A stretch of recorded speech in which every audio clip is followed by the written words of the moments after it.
Bonjour à tous.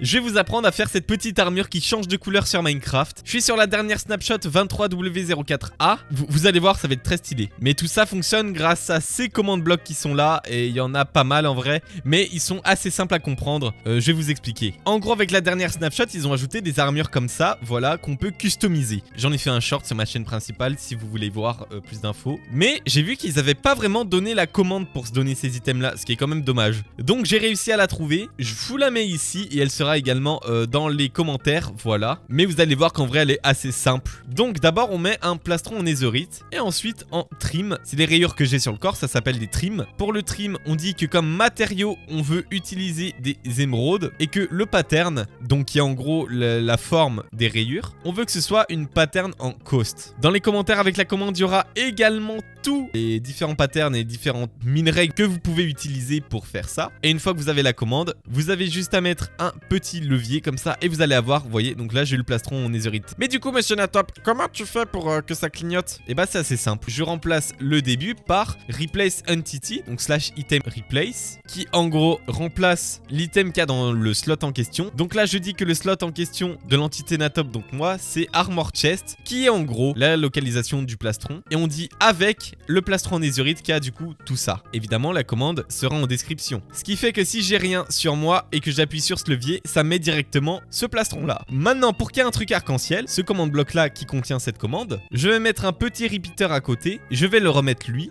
Et donc là on va dire une couleur suivante, donc par exemple du lapis, parce que après le vert il y a le bleu dans les arcs-en-ciel généralement. Là j'active, j'ai du vert et ça met du bleu ensuite. Ensuite on met un repeater là, on récupère le commande bloc avec la commande, donc en faisant CTRL et clic molette. Et ensuite on remplace le lapis pour le commande suivant de la même truc par améthyste. Voilà comme ça. Maintenant si j'active, ce que ça va faire c'est que voilà, en gros ça va me faire vert, bleu, violet. Donc j'ai répété cette opération là avec les plastrons pour tous les commandes blocs. Donc avec la redstone, le copper, l'or, l'émeraude, le lapis, l'améthyste et le diamant. Et du coup ensuite j'ai fait cette commande là, mais pour les autres parties, donc les jambières, le casque et les bottes. Pour changer c'est assez simple. Armor chest ici on le remplace par armor head pour le casque on va dire. Et donc là du coup on va dire netherite helmet qui est donc le casque en netherite. Et dès que j'active, paf, ça met un casque en netherite vert. Pour les jambières c'est legs et ensuite netherite leggings comme ça. Et ensuite pour les bottes ce sera armor fit en netherite boots. J'ai mis toutes ces commandes dans les commandes blocs comme ça. Chaque ligne de commande bloc c'est une couleur en fait avec les différentes parties. Donc ce commande bloc là fait pour le plastron, puis t'en as un qui fait pour le casque, les jambières et les bottes. Donc si je l'active comme ça, hop, et bah ça me change toutes les couleurs. Voilà. Bon, je sais pas si j'ai été super clair, mais voilà, c'était vite fait un tuto pour faire ça. Toutes les commandes seront en description et en commentaire. Et puis abonnez-vous.